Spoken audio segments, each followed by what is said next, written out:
पिलस्टार करके है, जिन्होंने पूछा हुआ है कि I want to know that if any party ask for sample then how much sample should give and how to send them.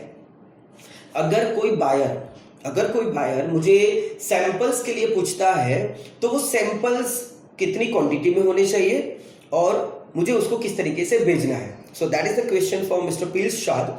सो पिलस्टार जी, मैं आपको जस्ट थोड़ा बताना चाहूंगा कि जब आप सैंपल्स के लिए बात करते हो तो एक चीज हमेशा ध्यान में रखो, that sample is always the requirement from the buyers and. अब आप कौन से प्रोडक्ट में डील कर रहे हो उसके हिसाब से आपकी प्रोडक्ट की क्वांटिटी डिसाइड होगी। जैसे कि अगर आप राइस के अंदर डील करते हो तो राइस का कोई भी बायर जब आपके पास से सैंपल डिमांड करता है तो वो शायद इतनी छोटी छोटी पड़ीकी के अंदर जाता है जिसके अंदर बड़ी मुश्किल से 25-50 या 100 दाने होते हैं राइस के। तो इतने छोटे छोटे पैकेट्स आप क्रिएट करके अलग अलग quality types of the packet को प्रिपेयर करके, जो जिप बैग आता है उसके अंदर प्रिपेयर करके उसके ऊपर लेबल लगा के कि ये 11-1 बासमती सेला राइस है, ये IR64 है, या ये परबॉइल्ड है, ये नॉन परबॉइल्ड है। Accordingly you can create the different small packets of your different kind of quality rice and accordingly you can send them. अगर आपका fabric kind of the product है या फिर अगर आप किसी रेडीमेड गारमेंट्स के अंदर डील कर रहे हैं तो आपको पीस भेजना पड़ेगा, या 1 मीटर कपड़ा भी आपका हो सकता है, different kind of the fabric अगर है। So it depends on the product कि आपकी क्वांटिटी कितनी होगी। लास्ट टाइम हमारा एक पार्टिसिपेंट है देवांश करके, एंड उसका जापान का बायर है और जापान के बायर ने उसको बताया कि उसको सैंपल्स चाहिए and sample was of frozen product. अब फ्रोजन प्रोडक्ट के 100 ग्राम्स के 2 सैंपल्स थे, but it has to be frozen product थे, तो डेफिनेटली उसके अंदर उसको continuously from Surat to Japan it has to be into the frozen temperature. So उसको एक आइस बॉक्स के अंदर अच्छी तरीके से फ्रीज करके उसको मेंटेन करके जापान भेजा गया and it cost worth of around 25,000 rupees. But बहुत अच्छी बात यह है कि it has been given by the buyers and the samples are always free. You don't have to worry about the samples are always free, but freight charges have to be borne by buyer. तो आपको ये हमेशा ध्यान में रखना है। आपको एक और चीज पता चलेगी जब आप बायर के साथ डील करोगे कि अगर आपने बोला कि sample is always free, sir आप बोलो कितना चाहिए आपको, आप बोलो तो मैं 500 ग्राम की जगह पे 1 किलोग्राम भेज देता हूं, लेकिन फ्रेट चार्जेस यहां से वहां भेजने का जो खर्चा है वो बायर बैर करेगा। बट इस केस के अंदर कभी कभार it depends on the buyers और sellers communication and the repo as well.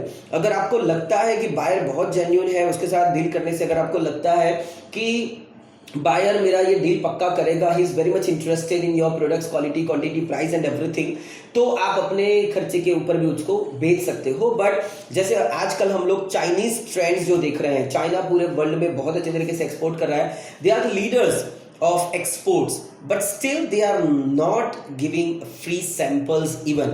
They are taking the charges for samples as well as for the freight charges. दोनों के charges वो लोग वसूल करते हैं हमारे पास से, and even that is advance. Once you are going to remit those amounts in their accounts, उसके बाद ही वो लोग सैंपल्स बेचते हैं। So if they are able to do that, we can also do that.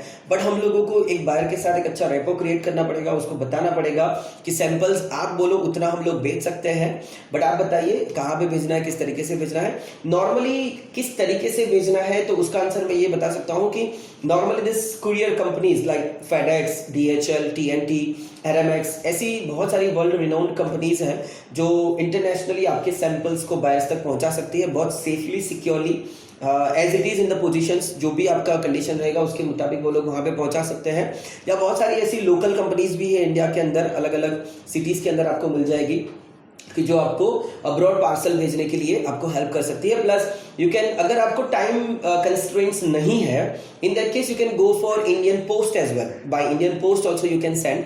Just आपको एक ध्यान रखना है सैंपल भेजने के टाइम के ऊपर कि एक सैंपल इनवॉइस आपको प्रिपेयर करना पड़ेगा, sample invoice which is going to take note of everything about your product, कि आप सैंपल क्या भेज रहे हो, और उसके अंदर आपको जो वैल्यू दिखानी है that has to not to be bigger side, on the higher side नहीं होनी चाहिए। जस्ट $1 या $2 के आजू बाजू आप उसको रख सकते हो ताकि, और उसके अंदर एक बड़े से फॉन्ट के अंदर बड़ा सा एक सेंटेंस आपको लिखना है that the product is not for the sale, it is just for the evaluation purpose.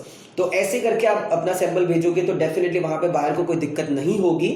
So otherwise अगर आपने ऐसा सैंपल इनवॉइस प्रिपेयर नहीं किया तो हो सकता है कि शायद वहां पे जो कंपनी होगी DHL, FedEx, RMX जैसे कोई company, and when they are going to clear your cargo, your sample from the custom department, they can ask for the import duty as well. So just prepare this sample invoice और उसको अच्छी तरीके से इस तरीके से mention करके फिर आप अपना सैंपल उसके साथ अच्छे तरीके से भेज सकते हैं, राइट। सो विश्वनाथ जी, तो इस तरीके से आपको सैंपल भेजना है, quantity as per the buyers requirement, और freight charges has to be borne by buyer, और किस तरीके से भेजना है। So with this courier companies you can cell.